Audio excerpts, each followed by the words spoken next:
Okay, cool. Fairly straightforward questions this week, like very simple kind of like the classic stat stuff. So okay, question 1. Wait, is this thing focused? It's not.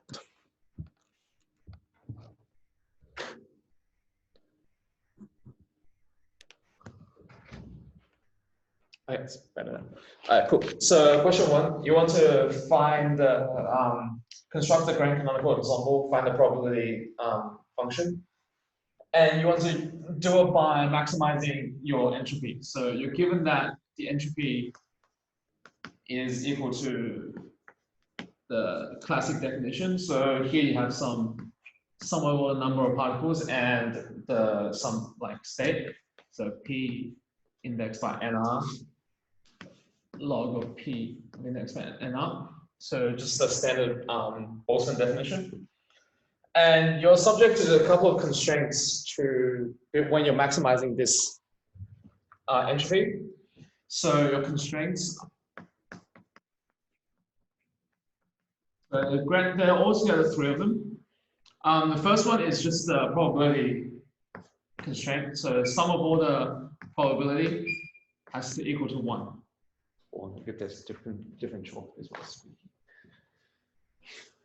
Okay, so this is standard. Probability has to sum up to 1. And you're also told that the number density, so or the total number, the average number, this has to be constant. And you're told that the average energy also has to be constant. So weighted by epsilon. This is also constant. So you've got these 3 things to hold constant while trying to maximize the entropy. So here you'll just construct your Lagrange multiplier. So L is equal to the function that you want to maximize or minimize, Sk divided by K. And okay, normally you'll have like the Lagrange multiplier is like the function minus the sum of all the constraints, so where G are all your constraints. And your lambda is the Lagrange multiplier.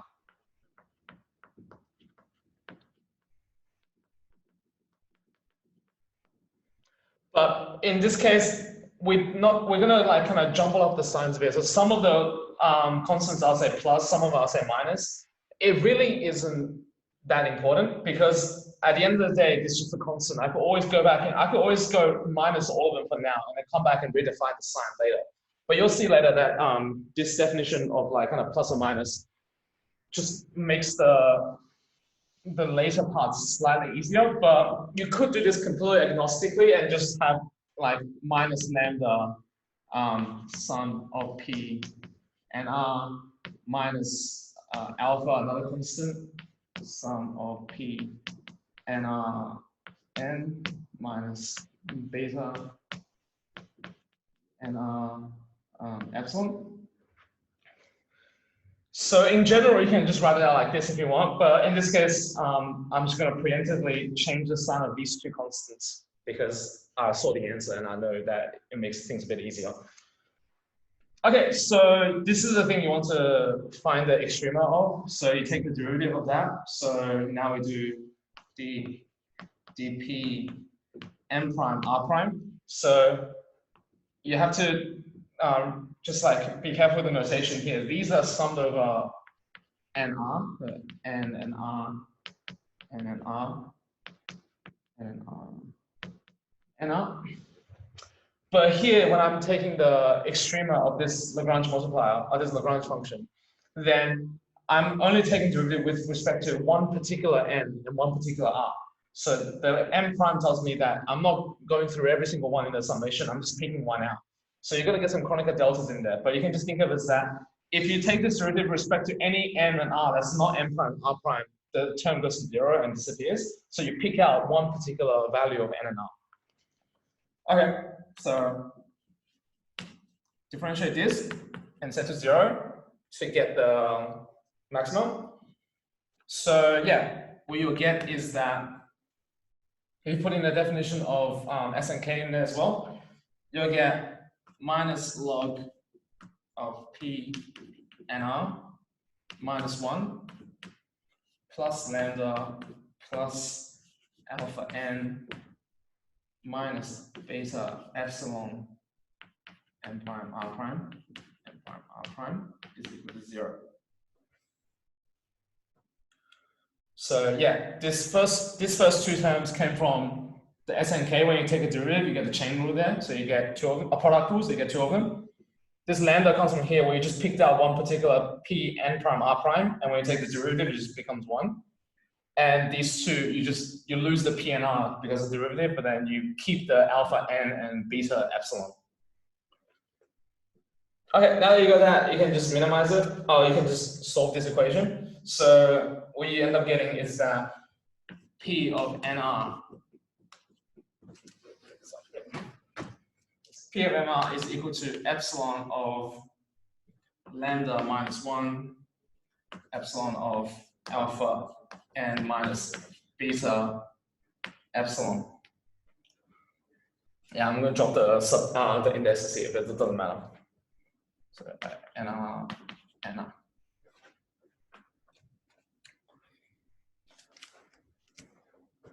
Yep. So this is one part. So let's keep that answer in the back of the pocket right now. But then let's go back and kind of change the perspective a little bit. So we got one expression for P and R, but now let's take the first equation where we had the minus log P and R is equal to 1 minus lambda plus beta epsilon nr minus alpha n. So this just came from the Lagrange multiplier where I just rearranged it a little bit. So I take this equation and I can call this one star. So I take equation star, multiply it by P and R, and then I sum over all of the NR. So I want to do this operation. So what that gives me is,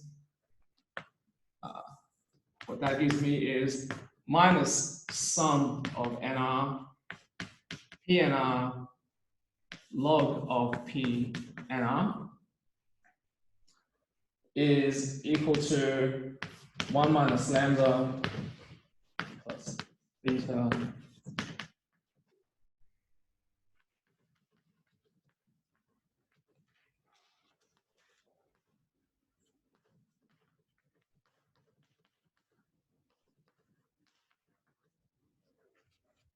Okay, so yeah, just taking that equation and multiply by P and R and then sum over all of them.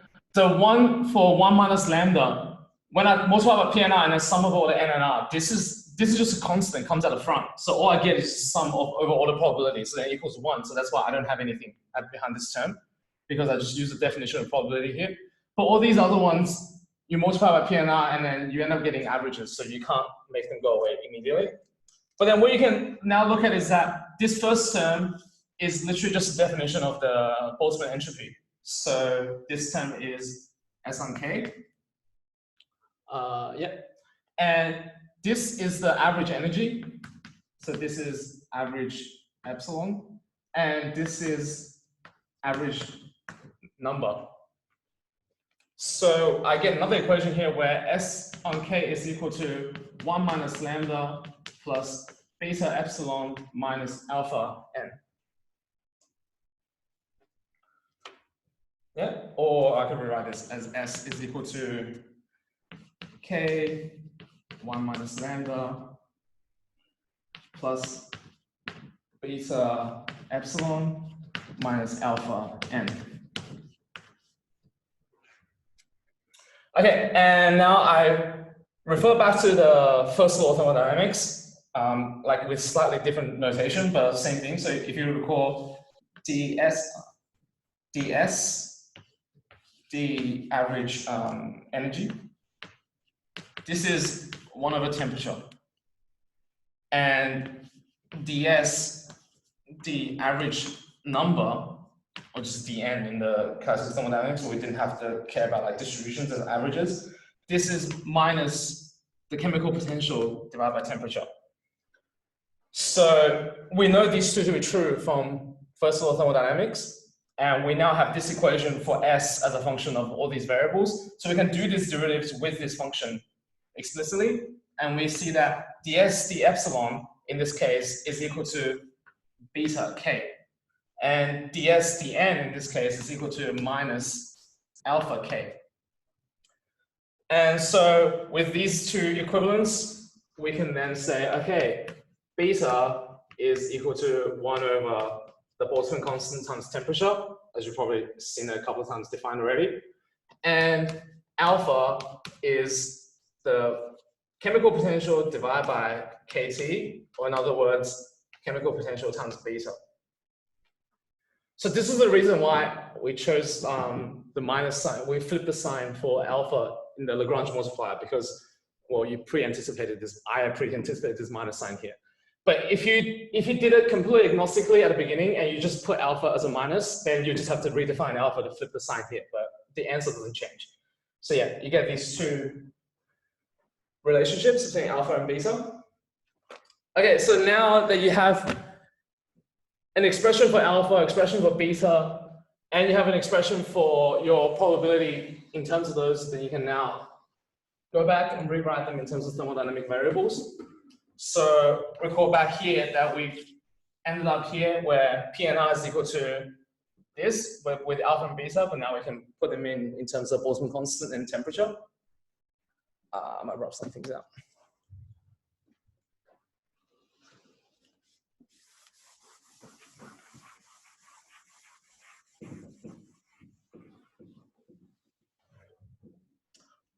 Okay, so yeah, our P and R is equal to e to the lambda minus 1, e to the alpha n minus beta epsilon.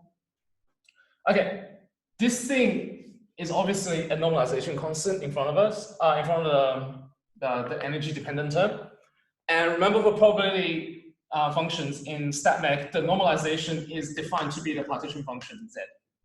So you can say the grand partition is equal to e to the lambda minus 1. And the grand partition, by like the definition that you know, is the sum of all the states and R of e to the minus beta epsilon minus mu n. So that's the definition. So now you can relate these two back to lambda. But okay, so now you have this, you can put this back in there to say, okay, the probability, if I want to normalize it properly with the partition function,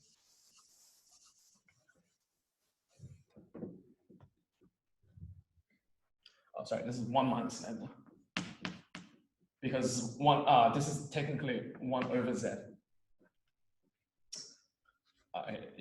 Z is 1 minus lambda because lambda minus 1 is 1 over z, so z is equal to 1 minus lambda. Okay, so P and R is now equal to e to the alpha n minus beta epsilon divided by this partition function, sum over all the n r e to the minus beta epsilon minus mu n. Okay, and yeah, now we can just rewrite this bottom part as the e to the minus beta epsilon minus mu n by just replacing the alpha with the mu beta in this case. And you can replace beta with 1 on kt if you want, but it's neater this way. And e to the minus beta times the grand potential, where the grand potential is just by definition minus kt log of the sum epsilon minus mu n. So yeah, this whole thing, you can like kind of invert the exponential to get you this omega g. But yeah, so that's your final probability function for this grand canonical potential, our grand canonical ensemble.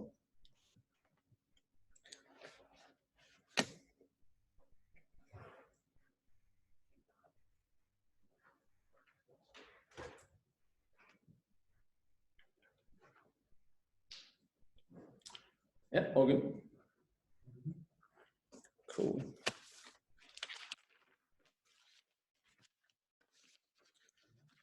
Okay.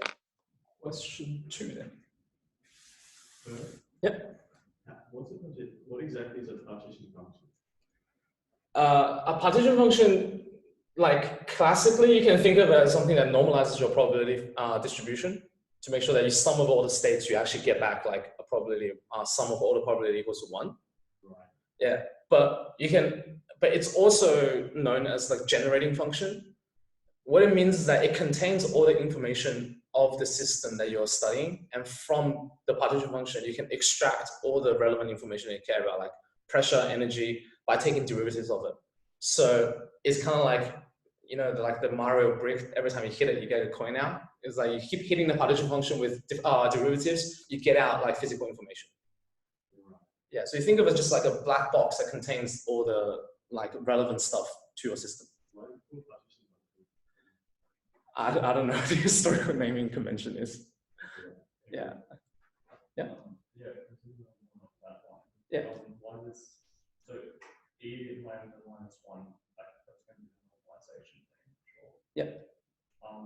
Why is it that the normalization thing also just happens to be like this summation thing with the beta on the omega on the top? Oh, that's got to do with how you constructed the grand canonical ensemble. So for the canonical ensemble, this will look slightly different. Yeah, so you go back to like when you have these ensembles, you assume like you're connected to some heat bath, and then you start counting the microstates. And this tells you that if you do the counting that way, this is the sum of all the possible microstates. Yeah, so it's just, I don't know if Tim did that, but yeah, it's like a classical exercise where you go and count all the possible configurations of your system, and this thing ends up coming out from like a combinatorics exercise. Yeah, you can find it in textbooks. It's a pretty long combinatorics, like kind of a pretty dry problem, but it's somewhat interesting if you want to find it.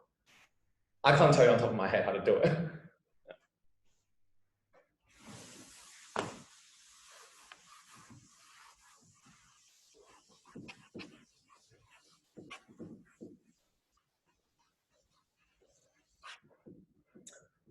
Okay, question 2 has a typo in the part that actually matters. So it's asking you to show that pressure is given by this expression. It doesn't have the minus sign.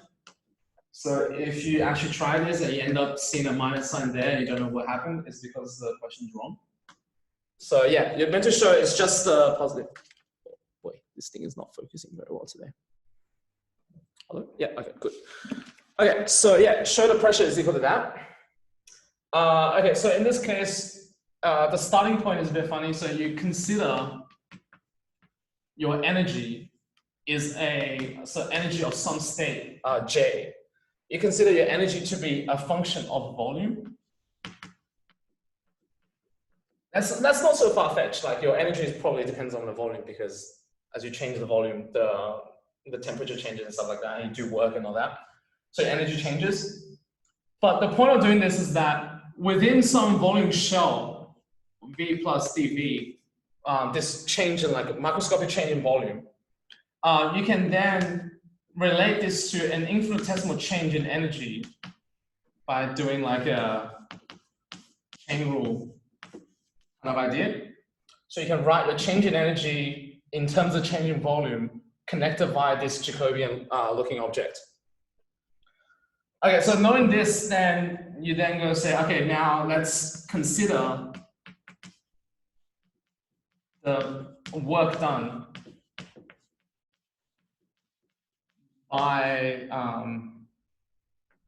the ensemble due to some volumetric change. So change in work is technically the change in average energy, or the average change in your energy in the system, since it's macroscopic work. And if you take the definition of energy, definition of energy, and just do a change in that, you get that. Like 1/Z. Normally your definition of energy is sum of all the states, the degeneracy of the state, the energy of that state, weighted by the probability. There's a beta in there somewhere. Yeah, so that's your normal definition for, this is normally average energy. But in this case, we want the change in this average energy, like d epsilon, so then you just add a d here. And now you can then replace this d epsilon j with, to be in terms of volume. So our work in this case, dw is equal to 1 over z, sum over j, g of j, d epsilon j, d volume, e to the minus beta epsilon j, d volume. I'll rub that out to not close these things up.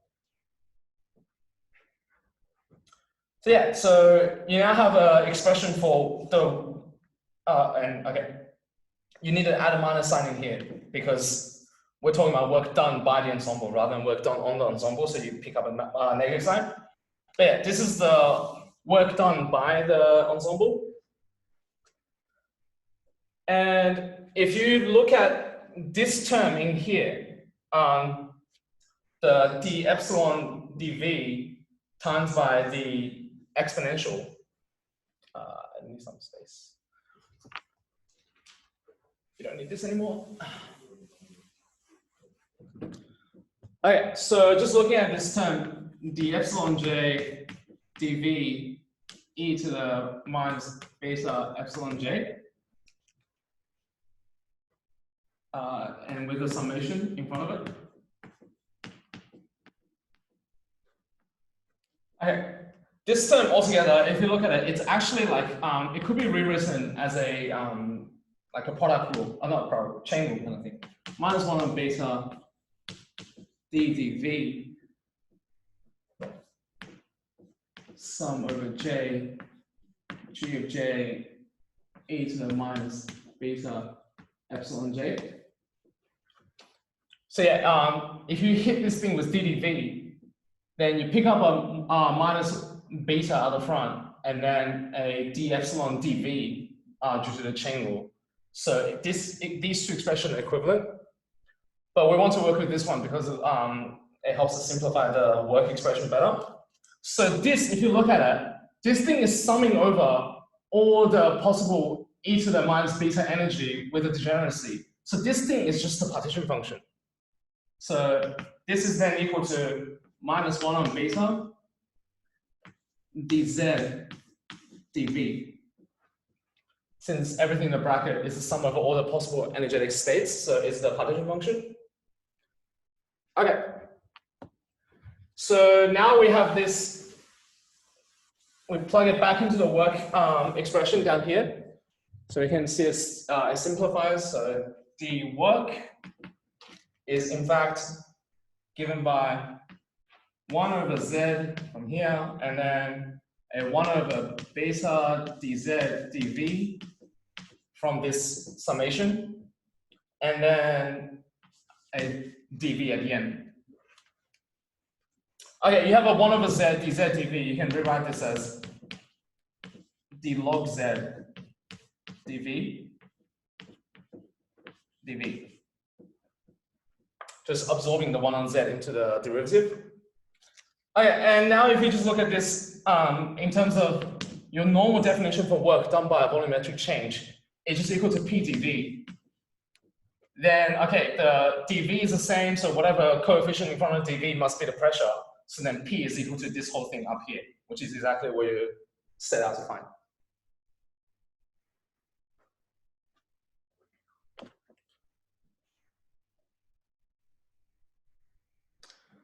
So yeah, I think the hardest part about this course is just recognizing when you see these weird summations, can you tell it's a partition function? If you can do that, then the rest of it is pretty easy. You said before, you said the partition function contains all the information in the system. Mm-hmm. Does it mean anything physical, or is this a mathematical tool? I think that's that's an age-old question. I think it comes up in QFT as well. I see it as just a mathematical tool because if you think about it, it's kind of like constructed from like a Hamiltonian. It's kind of defined like with the summation on the front. So the physical bit is all encoded in the actual Hamiltonian. So this whole like transformation is a mathematical trick to allow this, because this is probably easier to work with mathematically than trying to get information out of the Hamiltonian. But yeah, you're not adding any more information in this. So I will say that it's just a mathematical trick, but I don't know, maybe there's some more subtle interpretation to it. Yeah. Okay, question 3 then.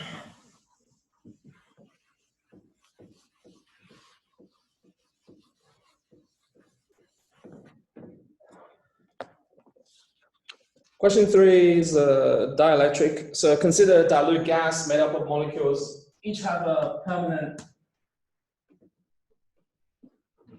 Boy, I hope this thing has been focusing when I'm working on the board.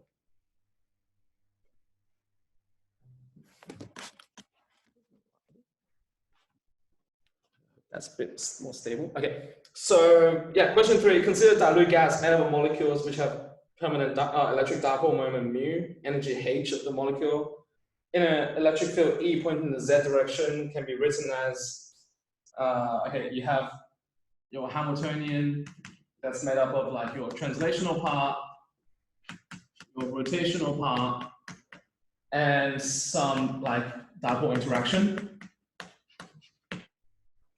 Okay, and you're told that the rotational kinetic energy is your standard form, so moment inertia, theta I squared plus pi dot squared sine squared theta. So yeah, pretty standard stuff. And you're asked to show the partition function looks like that big mess.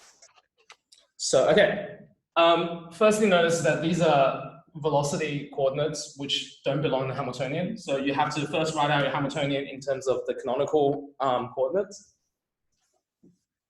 which is not that difficult. It's just think about like the rotational momentum is equal to like the rotational coordinate velocity times by moment inertia instead of mass. So if you just do that, then you'll be able to recover the momentum coordinates.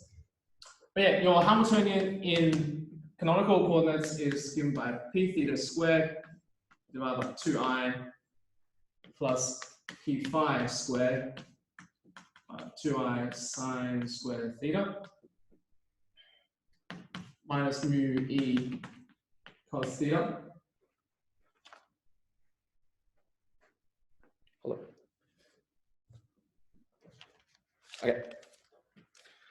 All right, so yeah, to find the partition function, just take the definition. So the partition function is by like classically summing over all the possible states of e to the minus theta epsilon h, your Hamiltonian. But in this case, we have continuous variables. We don't have discrete states. So we need to upgrade this to an integral. And for dimensional reasons, for quantum systems, you have 1 over like a Planck's constant to some power down here. The power depends on the dimensionality of your problem. In this case, we have a 2D rotation problem, so you just get h squared. If you have like a 3D general problem, then this will be h cubed. If it's a 1D problem, just h. But yeah, in this case, it's h squared.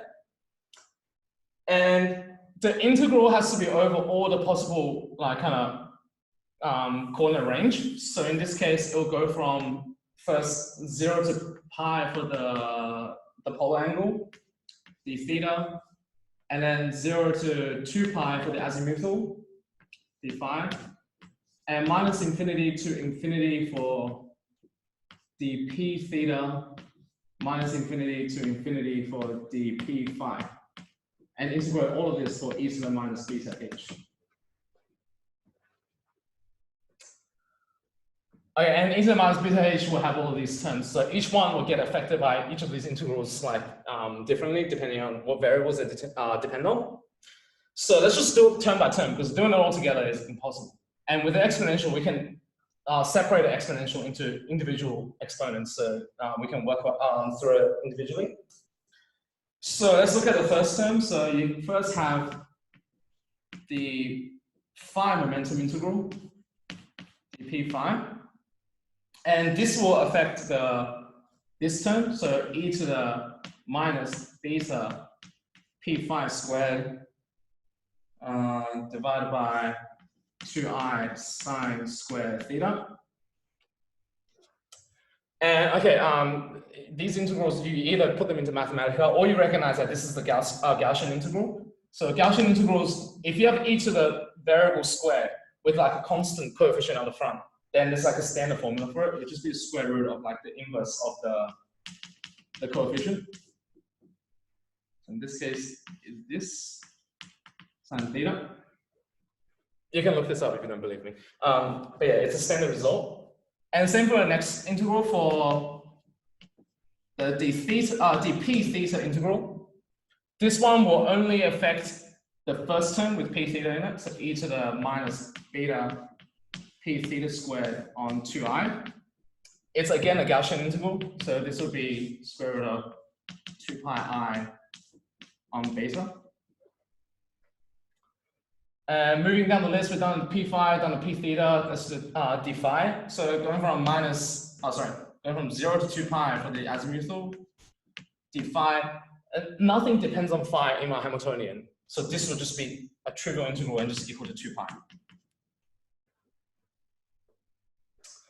Okay, so now I just have one d theta integral left, but then I've got a couple of theta terms. So let me just simplify it down by combining these three integrals together first. So what I have left is my partition function z is equal to 1 over h squared. And you collect the 2 pi, root 2 pi, root 2 pi, collect all of these together. You get, okay, I'm just going to write that, 2 pi, and then square root of 2 pi I on beta, square root of 2 pi I on beta. And you have one remaining polar angle integral that goes like e to the beta mu e cos theta sine theta d theta. So that's just the last exponential term in the Hamiltonian that I haven't done yet, the last, the dipole interaction, and the sine theta left over from the Gaussian integral. Okay, this I have no idea how to solve. So actually, I think it's just a substitution. But anyway, I did it on Mathematica because I was lazy. So the answer is, for this partition function, is 1 over h squared, 4 pi squared I divided by beta squared mu e hyperbolic sine of beta mu e. You get like an exponential of like cos theta integral out of this, and then you sub in the pi and 0, so you get like a e to the beta mu e plus e to the minus beta mu minus e to the minus beta mu e. So combining those two exponentials together, you get the Shine function, and the coefficient is just whatever all these stuff out the front ended up being. Yeah, I think that's what the partition function is supposed to look like. Yep.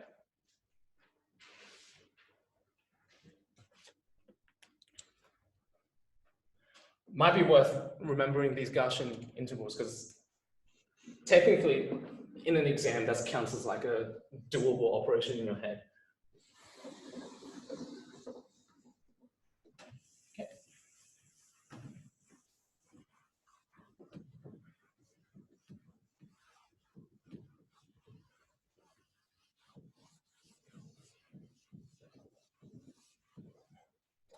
Okay, for part B, you have to show that the polarization looks like that. So, okay, for part B, you are told that P is equal to some normalized number density and the average of the dipole moment times by cos theta. I'm going to assume the dipole moment isn't some weird stuff. It's not going to get affected by the average. And considering that we have, what's it called? A dilute gas made of the same molecule. So we shouldn't expect the dipole moment to do anything funky. So, okay, taking that out of the average. So now all we have to really do is compute this average of cos theta in this case. But if you look back at the Hamiltonian, you realize that mu cos theta is actually equal to 1 over beta d the energy, the log of your partition function. How do you know that? Because your partition function is proportional to e to the minus beta h. So then this is going to have one term in it that's going to look like e to the beta mu cos theta e. That's the last term. And if you take the log of z, then it's going to contain at least one term. It's going to contain one term that's going to look like beta mu e cos theta. And if you take d dE of this term, it's going to give you beta mu cos theta. And it will be average because in the partition function, you would have done all the integrals over all the possible states. So yeah, it's a bit of a leap, but yeah, this, you should be, now that you know to look for it, hopefully you'll see it next time. But yeah, so the average of cos theta could be extracted out of the partition function by hitting it with the energy derivative. And the 1 over beta is just to get rid of the beta coefficient in the Hamiltonian term.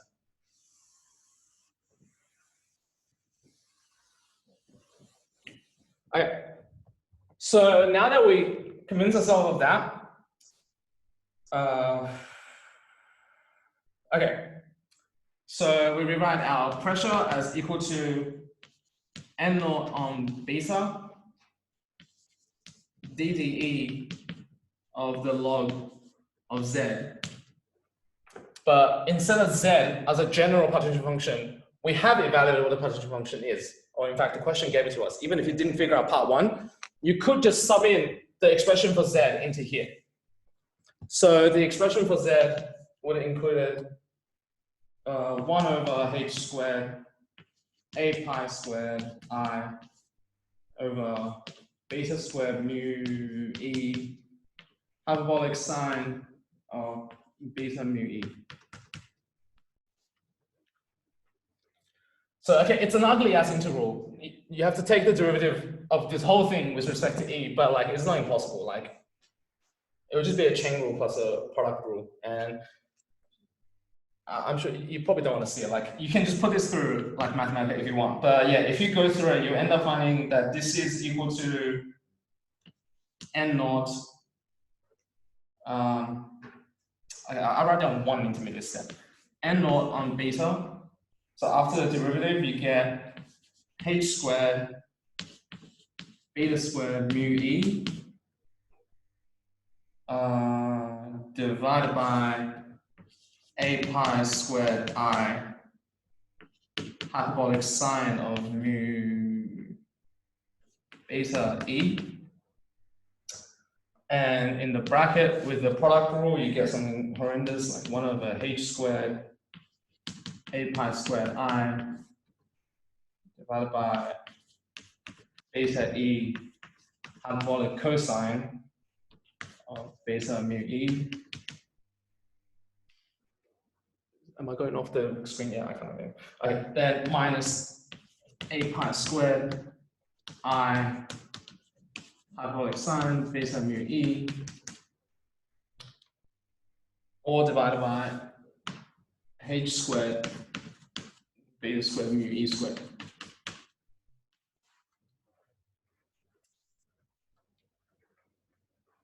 Right, so most of these cancel out. So each term, these a pi squared I and stuff like that, they're going to cancel each other out. And the beta and the e's will cancel each other out as much as possible. And you end up getting a fairly simple expression. So your final pressure, after canceling everything out, is just n naught mu hyperbolic cotangent of beta mu e minus 1 on beta e.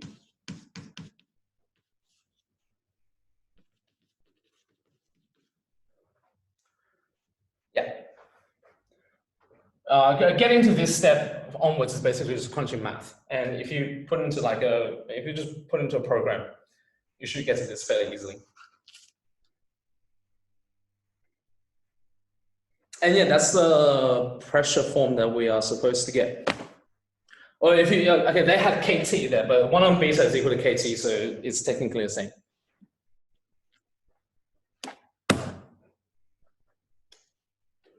All right, that one wasn't bad.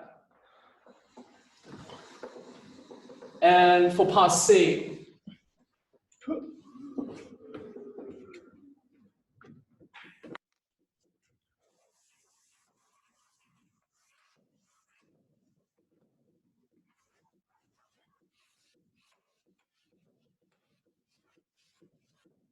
part C says in a small limit where you have like a very weak dielectric constant, a very weak beta mu e, try to find a dielectric constant and show that it equals to that form. Okay, so whenever in physics you see it says like very small stuff, you Taylor expand. So you Taylor expand. In this case, you want to Taylor expand for small beta mu e. So that's the variable inside a cotangent. So that the cotangent of beta mu e for very small beta mu e is approximately equal to, so if you didn't know, cot x is approximately 1 on x plus x on 3, x on 3. No, x on 3. Yeah, for if you truncate it at the second order. So this is approximately equal to 1 over beta mu e plus beta mu e on 3. So, okay, if I put this Taylor expansion into the pressure term, my P is then approximately to small beta mu e equal to n naught mu 1 over beta mu e plus beta mu e on 3 minus 1 over beta e. So this first term, 1 over beta mu e times mu cancels out with minus 1 on beta e. So all you have left is this term. So this is equal to n naught beta mu squared e on 3. So that's your expression for P. And in the question, they told you that the dielectric constant epsilon E is equal to some bare dielectric constant epsilon naught E plus the pressure. So just put this into the pressure term. So you get equal to epsilon naught E plus n naught beta mu squared E on 3. And you can cancel out an E on every single one of them, so you just get epsilon is equal to epsilon naught plus n naught beta mu squared on 3. And that's what you're supposed to get.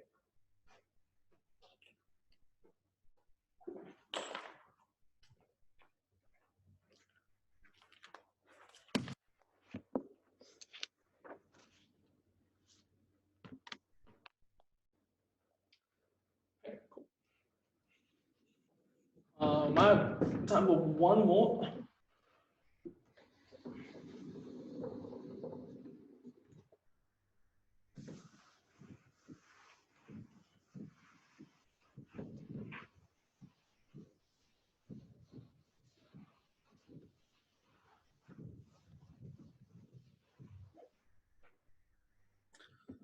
So question 4 is from the textbook. Question 4 says, consider a system of n localized particles, each with 3 energy levels. So you have epsilon, 2 epsilon, and 3 epsilon. And they have degeneracy factor 1, 2, 1. And I have to use the canonical distribution to obtain the mean energy and the heat capacity. So for a canonical ensemble, you know, the partition function is the sum over all the states, e to the minus beta epsilon I of that state. And there's a g factor in there somewhere, gi. So yeah, okay, in this case, then we only have 3 states, so we can just write this out explicitly. So we have e to the minus beta epsilon, just 1 epsilon, and just 1 g, so just minus beta epsilon. Oh, sorry, this g goes up front. What am I thinking? Gi. Okay, plus 2 times e to the minus 2 beta epsilon, plus e to the minus 3 beta epsilon. So that's my three energy levels, and the middle one has a twofold degeneracy. And okay, with the partition function, we can then hit it with a derivative to try to find the average energy. So average energy by definition is minus d log z d something beta. Okay, so log z will just be this thing, so we just have to do this.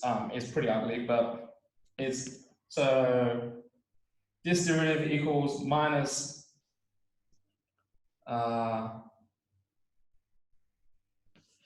d log z dz dz d beta. So from this you pick up a 1 on z at the front, so 1 on z dz d beta. And dz d beta is just this thing up here, and you're picking up all the epsilons at the front. And okay, so this whole thing equals minus 1 on z. I think I dropped the minus sign here somewhere. Minus 1 on z minus epsilon e to the minus beta epsilon minus 4 epsilon e to the minus 2 beta epsilon minus 3 epsilon e to the minus 3 beta epsilon. Okay, and then if you write this out explicitly, collect the epsilons at the front, then you end up getting epsilon 1 plus 4 e to the minus beta epsilon plus 3 e to the minus 2 beta epsilon divided by 1 plus 2 e to the minus beta epsilon plus e to the minus 2 beta epsilon. So that's your energy, average energy. So it depends on your ground state energy plus some like statistical weighting to work out the average. And the other thing you have to find is the heat capacity. So this is, I'm not even going to write it out because there's not much point. You know the heat capacity by definition, CV, is given to you by the average epsilon dt. So in this case, you will just take this expression and then differentiate it to find it. Okay, so you don't have t explicitly, but then beta depends on t. So beta is 1 over kt.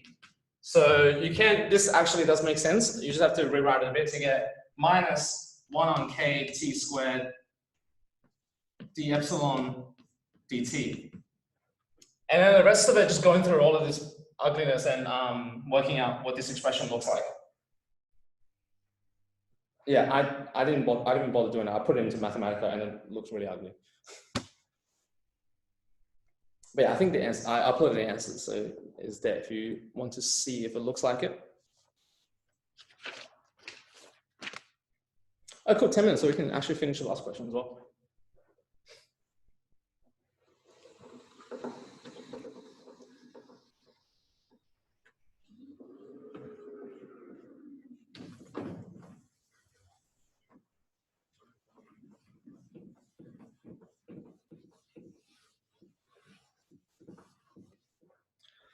All right, last one is the use the Boltzmann definition of entropy to show that entropy looks like that. So what you want to show is S is equal to 1 on T average E minus mu average N plus K log Z. So that's what you want to show. But you want to start with the Boltzmann definition. So Boltzmann definition of entropy, S is equal to minus K, sum over all of the states, PR log PR. And for a grand canonical ensemble, PR is a function of both the number and also the energy, and is given to you by 1 over partition function e to the beta mu e minus mu n minus e.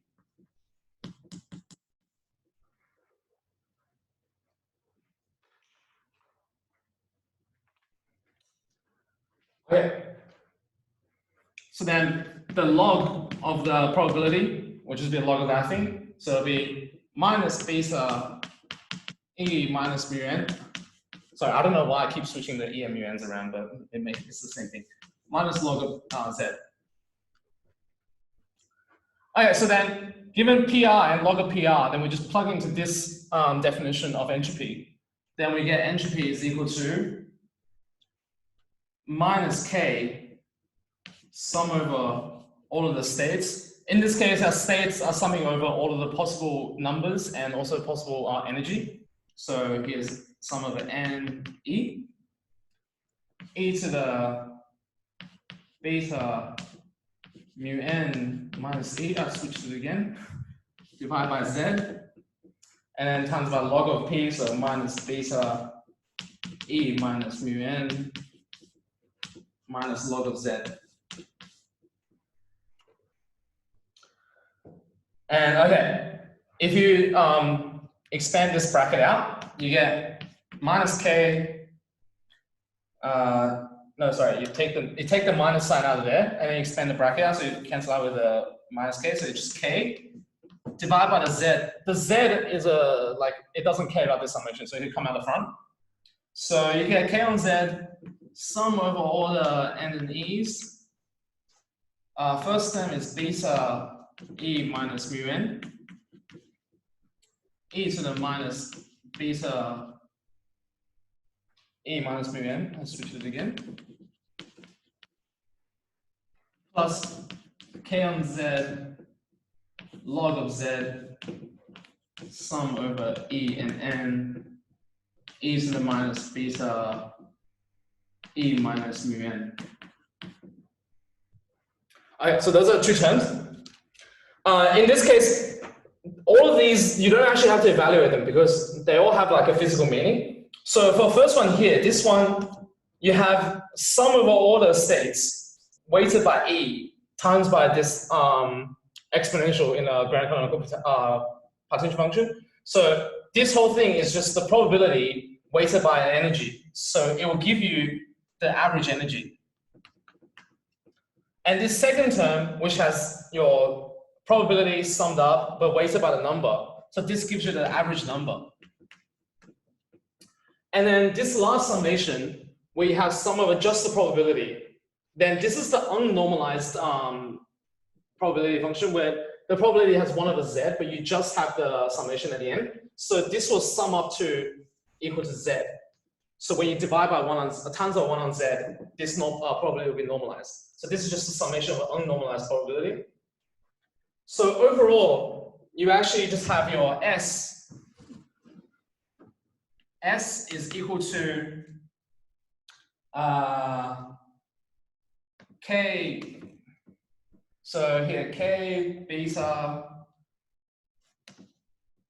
beta left over here, and you have some, average E minus mu average N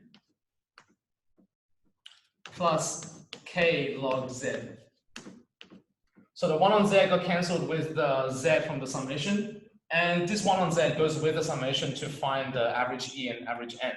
So you end up with KB E minus mu N plus K log Z. And if you put KB, if you put beta as 1 over KT, then this thing, which is equal to 1 over T. And that's what we wanted to find.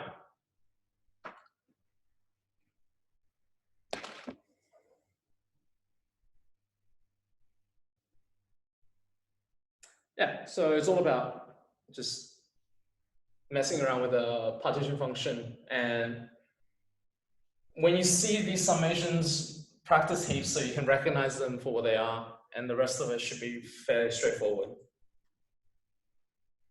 Yeah, all good? Cool. Then that's it for today. I'll see you guys next week.